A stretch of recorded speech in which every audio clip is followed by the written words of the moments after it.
selama ratusan tahun nenek moyang kita hidup bersama, damai, harmonis, dalam persahabatan, dalam persaudaraan yang tulus, yang sejati tanpa membeda-bedakan agama, suku, dan ras, menghargai perbedaan, menjunjung tinggi nilai-nilai kemanusiaan, dan menunjukkan watak asli kita sebagai bangsa yang besar, bangsa yang berbudaya, bangsa yang berbudi luhur.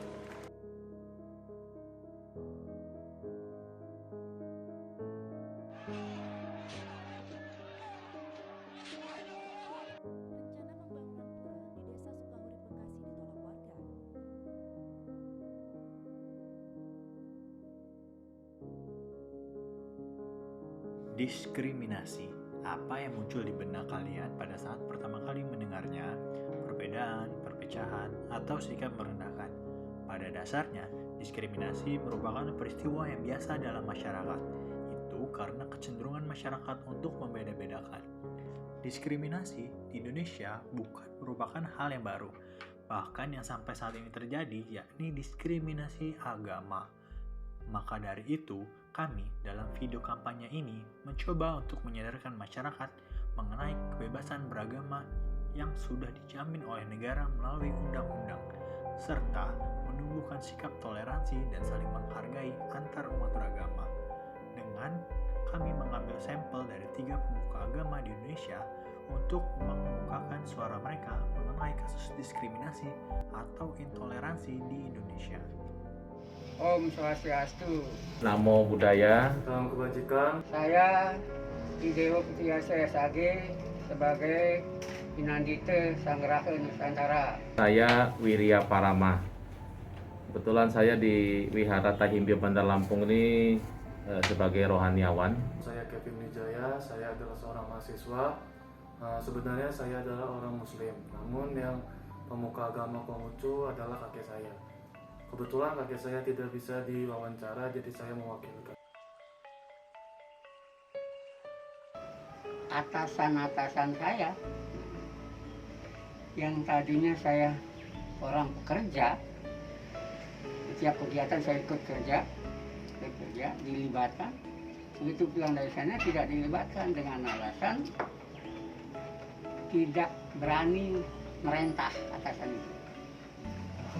Alasannya kan Pak sudah jadi kiai gitu ya, saya kualat nanti. Terus saya minta pensiun dini. Ya begitu tadinya kan saya jangan ada kegiatan gitu loh, makan gaji buta gitu loh maksudnya. Saya nggak mau makan gaji butanya, itu yang saya nggak mau. Lama longo kayak nggak ngerti apa gitu. Saya mau sebantahan kan nggak mungkin, atasan saya. Intoleransi atau diskriminasi agama berarti sikap dan tindakan yang tidak menghargai, merendahkan, bahkan melanggar terhadap hak-hak dasar pemeluk agama tertentu dalam menjalankan keyakinan agamanya. Hak ini mencakup kebebasan untuk menganut suatu agama atau kepercayaan apapun menurut pilihannya, dan kebebasan baik secara individu atau dalam masyarakat dengan orang lain di muka umum atau sendirian untuk mewujudkan agama atau kepercayaannya dalam beribadah, penaatan, pengamalan, dan pengajaran. Nah, itu pernah terjadi pengalaman saya ya. Kebetulan pimpinan saya tidak keyakinannya tidak sama dengan saya ya. Nah, beliau menawarkan terus mengajak terus saya untuk beribadah ke keyakinan yang dia anut. Tapi saya juga punya prinsip karena memang katanya agamamu, agamaku, agamaku. Jadi kita saling menghormati gitu kan. Tapi dia terus ajak terus dengan mungkin mengisi dengan ayat-ayat suci di kitabnya mungkin ya. Jadi supaya sadarlah dari jalan sesat. Mungkin dianggapnya kalau saya ini pemeluk Buddha, saya sesat, saya berhala, kebanyakan kan yang lain begitu. Dalam hati saya tidak marah, karena kenapa? Orang mungkin melihat, oh agama Buddha ini berhala atau sesat, karena intinya mereka belum paham. Menurut data statistik Lembaga Survei Indonesia tahun 2019, intoleransi religius kultural cenderung turun sejak 2010. Namun, penurunan ini berhenti di 2017. Pasca 2017, intoleransi religius kultural cenderung meningkat terutama dalam hal pembangunan rumah ibadah. Dari temuan ini, disimpulkan umat agama mayoritas keberatan jika umat agama minoritas membangun rumah ibadah di sekitar mereka, yakni sekitar 53%. Namun, sebagian besar 54% tidak keberatan jika umat agama minoritas mengadakan kegiatan agama di sekitar mereka, meski cukup banyak yang keberatan, yakni 36,4%.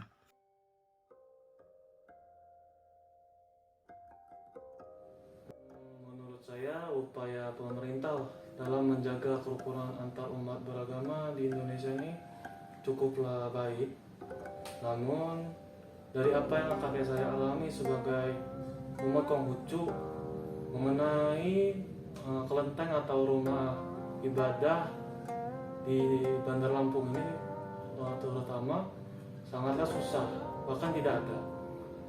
Jadi saat kakek saya ingin merayakan hari-hari agama Konghucu atau Imlek segala sebagainya itu dia harus pergi ke luar kota dulu. Dari apa yang kakek saya alami ini, pemerintah ini kurang menghiraukan keberadaan umat Konghucu yang sangat kecil ini, terutama ya kelenteng ini. Ya jadi susah apabila kakek saya hanya ingin beribadah di rumah agamanya sendiri gitu. Teman-teman, keberagaman ibaratkan seperti rezeki yang harus dijemput setiap hari, yang harus selalu disyukuri dan dijaga.